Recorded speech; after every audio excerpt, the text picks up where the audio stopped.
Students welcome back to the channel. अभी तक हमने फेब्रुअरी रेवोल्यूशन 1917 के बारे में पढ़ा है और अब हम पढ़ेंगे उसके आफ्टर इफेक्ट्स। स्टार्ट करते हैं 3.1 after February. Army officials, landowners, and industrialists were influential in the provisional government, but the liberals as well as the socialists among them worked towards an elected government. अगर हम provisional government की बात करते हैं जो कि Soviet leaders and Duma leaders के combination से फॉर्म हुई थी, उसमें army officials, land owners and industrialist जो थे वो इन्फ्लुएंशियल थे, लेकिन लिबरल्स और सोशलिस्ट जो थे वो चाहते थे कि इलेक्टेड फॉर्म ऑफ गवर्नमेंट हो, ऐसा ना हो कि उसमें किसी का इन्फ्लुएंस हो। Restrictions on public meetings and associations were removed. Soviets like the Petrograd Soviet were set up everywhere, though no common system of election was followed. अब यहाँ पे हुआ ये कि जो रिस्ट्रिक्शंस है पब्लिक मीटिंग्स पे या फिर एसोसिएशन बनाने में, उस चीज़ को रिमूव कर दिया गया। अब कोई भी पब्लिक मीटिंग कर सकता है एंड एसोसिएशन बना सकता है।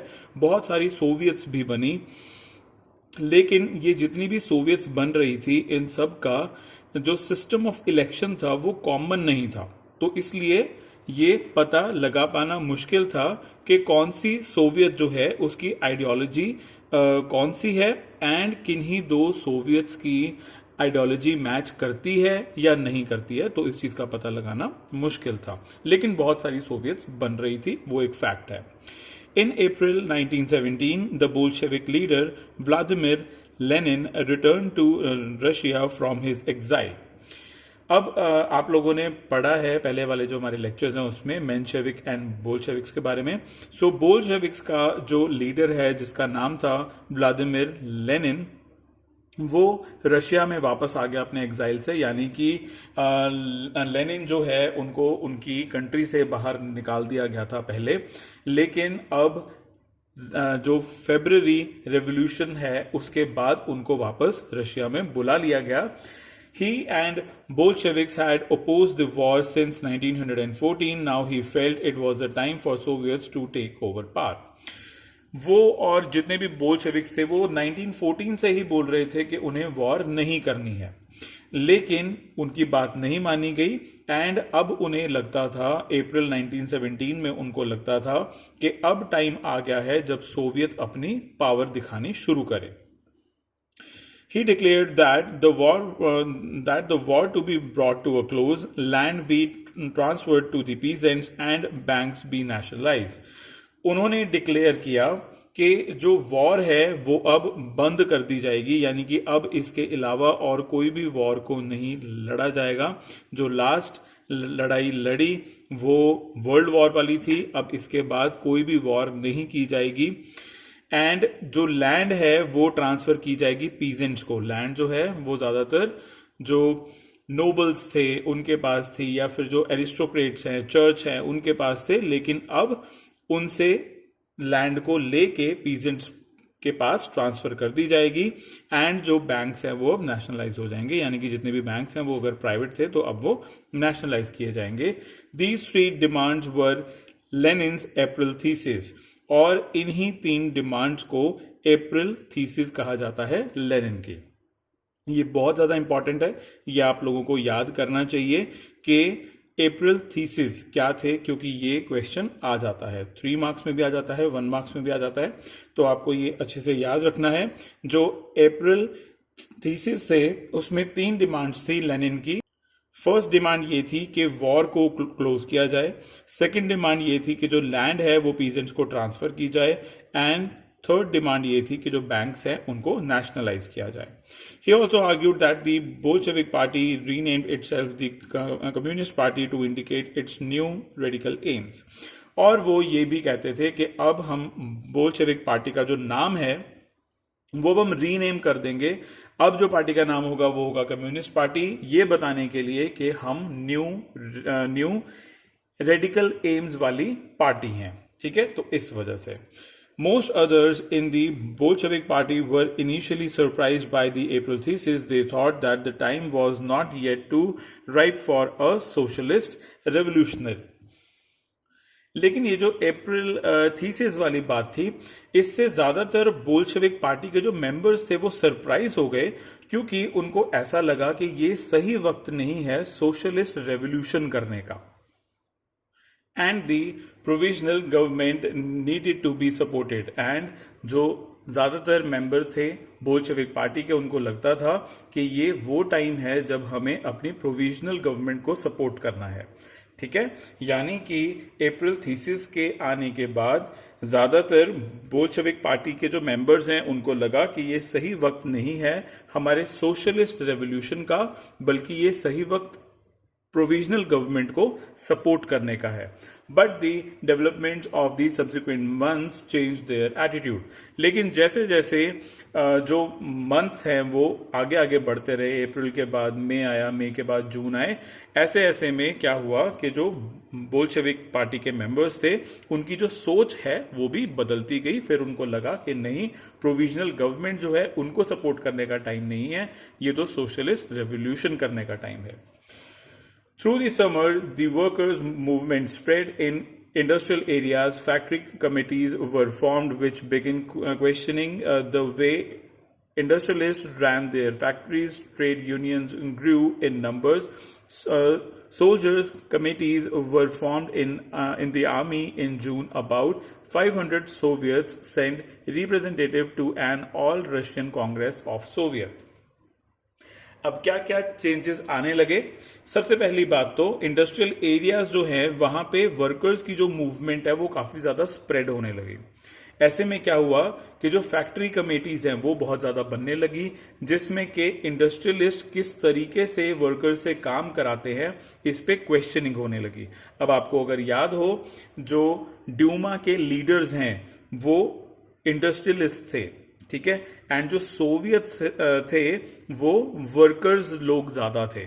ठीक है, तो यानी कि यहां पे एक्चुअल में हो क्या रहा है कि जो प्रोविजनल गवर्नमेंट में ड्यूमा लीडर्स हैं, जिसमें के इंडस्ट्रियलिस्ट हैं, आर्मी ऑफिसर्स हैं, लैंड ओनर्स हैं, ये लोग, एंड सोवियत के जो लोग हैं, इनकी आपस में क्लैश शुरू हो गया था। ट्रेड यूनियंस जो हैं वो बहुत ज्यादा बन रही थी, और ऐसे में एक और चीज हुई कि जो सोल्जर्स हैं उन्होंने भी अपनी एक कमेटी बना ली। एंड जून के मंथ में क्या हुआ, एज मैनी एज 500 सोवियट्स बन चुके थे। ठीक है, जैसे कि मैंने आपको भी बताया था कुछ 1-2 मिनट पहले कि बहुत सारे जो सोवियट्स हैं वो बनने शुरू हो गए थे, लेकिन उनका कोई एक कॉमन सिस्टम ऑफ इलेक्शन नहीं था। लेकिन इसके बावजूद भी 500 सोवियट्स बन चुके थे, एंड 500 सोवियट्स ने all Russian Congress of Soviet में अपने अपने रिप्रेजेंटेटिव्स भेजे थे। एंड देन इसके बाद as the provisional government saw its power reduce, the Bolshevik influence grow, it decided to take stern measures against the spreading discontent. It resisted attempts by workers to run factories and began arresting leaders. अब जो provisional government है वो ये देख रही थी, provisional government का जो राइट विंग था, ठीक है, वो वाला विंग जिसमें army officials, land owners and industrialist थे, तो वो लोग देख रहे थे कि जो बोल्शेविक्स हैं उनका जो इन्फ्लुएंस है वो बहुत ज्यादा ग्रो हो रहा है, एंड वो इस चीज से वरी कर रहे थे, काफी चिंता में आ गए थे। उनको लग रहा था कि ऐसे में तो जो उनकी पार है वो उनसे खत्म कर ली जाएगी। तो ऐसे में उन्होंने क्या किया, उन्होंने स्टर्न मेजर्स लेने स्टार्ट किए। स्टर्न मेजर्स का मतलब कि बहुत कड़े जो मेजर्स हैं वो उन्होंने लेने स्टार्ट किए, और उन्होंने इस चीज को डिसकंटेंट करना स्टार्ट कर दिया। यानी कि उन्होंने कहा, यानी कि जब भी वो पब्लिक के सामने आते थे तो वो हमेशा क्लियर करते थे कि कौन से मूवमेंट्स को वो सपोर्ट करते हैं एंड कौन से मूवमेंट को वो सपोर्ट नहीं करते हैं। तो ऐसे में सबसे पहले तो उन्होंने क्या चीज रोकी, उन्होंने सबसे पहले ये चीज रोकी कि वर्कर्स चाहते थे कि वो फैक्ट्रीज को रन करें। ठीक है, तो प्रोविजनल गवर्नमेंट जो है उन्होंने सबसे पहले जो वर्कर्स हैं उन्होंने वर्कर्स को फैक्ट्रीज का होल्ड लेने से मना कर दिया एंड साथ ही साथ उनके जो लीडर्स हैं, वर्कर्स के जो लीडर्स थे, उनको अरेस्ट करना भी स्टार्ट कर दिया. Popular demonstrations staged by the Bolshevik in July 1917 were sternly repressed. Many Bolshevik leaders had to go into hiding or flee. अब एक बहुत बड़ा डेमोन्स्ट्रेशन स्टेज हुआ था जुलाई 1917 में, जो कि बोल्शेविक्स ने किया था.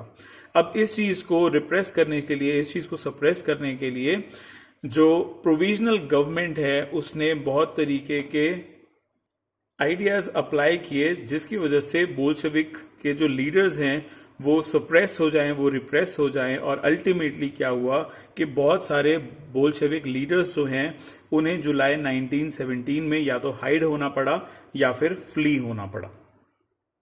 Meanwhile, in the countryside, peasants and their socialist revolutionary leaders pressed for a redistribution of land. Land committees were formed to handle this. Encouraged by the socialist revolutionaries, peasants seized land between July and September 1917. अब ये सारी की सारी चीजें तो हो रही थी कैपिटल में, ठीक है, या फिर मेन सिटीज में. लेकिन अगर हम कंट्री साइड की बात करते हैं, अगर हम बात करते हैं कि हम कैपिटल से बाहर निकल जाएं, मेन सिटी से बाहर निकल जाएं, दूर दराज के एरियाज में चले जाएं, वहां पे जो सोशलिस्ट रेवोल्यूशनरीज हैं वो बहुत ज्यादा एक्टिव थे. उन्होंने क्या किया, उन्होंने रीडिस्ट्रीब्यूशन ऑफ लैंड स्टार्ट कर दी थी.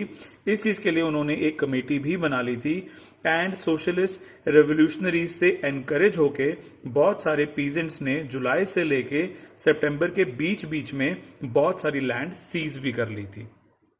यानी कि जहां सिटीज में या फिर कैपिटल में सोशलिस्ट रेवोल्यूशनरीज को दबाया जा रहा था, वहीं कंट्री साइड में सोशलिस्ट रेवोल्यूशनरीज जो हैं वो अपनी पार्टिसिपेशन शो कर रहे थे, पीजेंट्स का साथ दे रहे थे एंड पीजेंट्स को लैंड एक्वायर करने में बहुत ज्यादा हेल्प कर रहे थे.